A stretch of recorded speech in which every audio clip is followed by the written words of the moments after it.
Hello po. Ito naman po ang sa attendance ko po.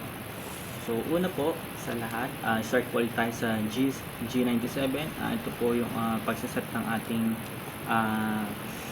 CNC machine na continuous po siya maggagalaw. And then, M03 po para po sa clockwise rotation ng spindle. And then, spindle speed, 1000 RPM. Tool 1, offset 1, G00,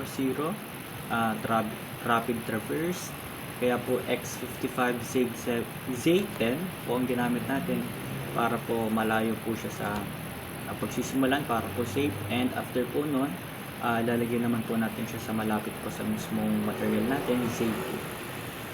So proceed po tayo, G71, ayun nga po, U ay depth, ang R po ay retract. So meron po siyang depth na 0.5 at retract po na 0.5. So after po no, G71 po ulit, initial position and finishing position, P1 and Q2, depth, retract, saka po spindles feed rate na 0.25. So next naman po natin, after po nung line na yon, makikita po natin dito na may N1, and yung N1 na po yun ay corresponding po siya sa P1, and yung Q2 naman po ay corresponding sa N2. So ayan, proceed po tayo sa mga measurement. So kaya po naging ganito ang codes po natin dahil po sa mga position.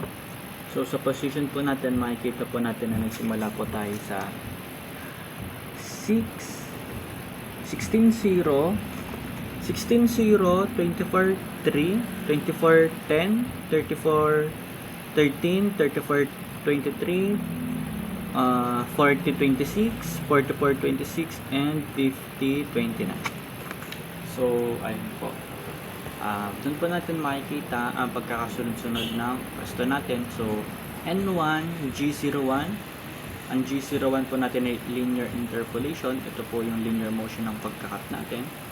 So mag-start po tayo sa X16, Z0, and next naman po ay X24, Z-3, and susundan lang po natin yung guide po natin ng ating mga points para po maayos po natin na magawa po yung shape. And ang pinakahuli na po nun ay bago po tayo magtapos, nandun po yung radius.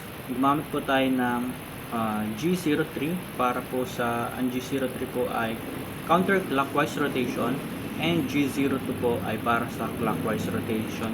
Since ang drawing po natin ay meron po siyang curve dito po. Dito po yung G03 and dito naman po yung G02. So ayun lang po.